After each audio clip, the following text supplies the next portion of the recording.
We were camped at about 10,000 feet in 1999. My dad and my best friend at that time were elk hunting along the Continental Divide in Colorado.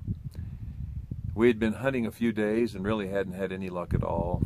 And so it was Saturday, and so my dad and I came out of the mountains to get cleaned up so that we could preach at our respective churches the next morning. When I got down to my home, I discovered that that my unfaithfulness had been found out, and everybody knew about it. My wife packed up our 3 young sons and moved in with her mother and father, and I was left alone in my house. I quickly typed out an email and resigned my church, and then thought about resupplying and going back up into the mountains, and I did. I went up to my camp, and I knew that someone could find me there, so I decided to break camp and put it all in my pack and go higher up into the mountains. I'd always been more at home in the mountains than almost any place else, and so that's what I decided I was going to do. I was just going to stay up there for as long as I could. I had a gun. I could kill anything I needed to eat. I knew how to handle myself in the wilderness. So I went higher up, pitched my tent, and began to think about what had happened to my life and what I'd done. And the more I thought about it, the darker I got in my heart, in my soul. I began to worry about how I was going to take care of my family. I began to worry about what I was going to do with the rest of my life. I was still a young man.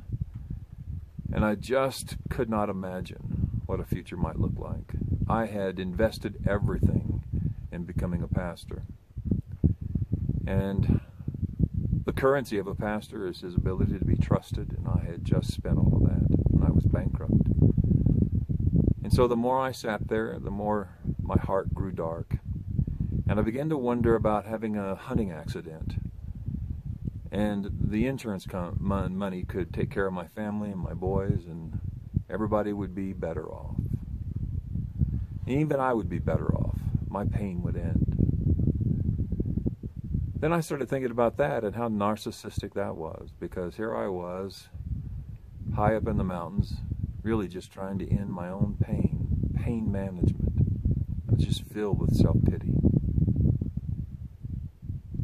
The more I thought about that, the more I decided that that was not the way.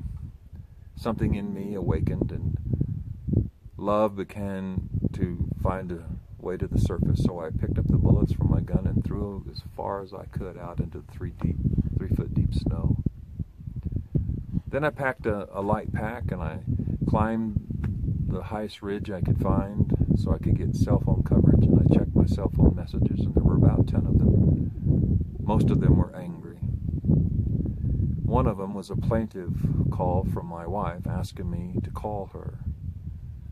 But there was one more that changed everything. When I clicked on it, and it was my father. And I could hear the wind blowing through the receiver of the cell phone. He was out of breath. But I'll never forget what he said. He said, "Son, I know that if you don't want to be found, I'll never find you.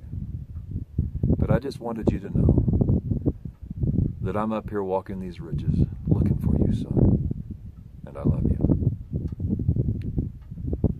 And then he hung up.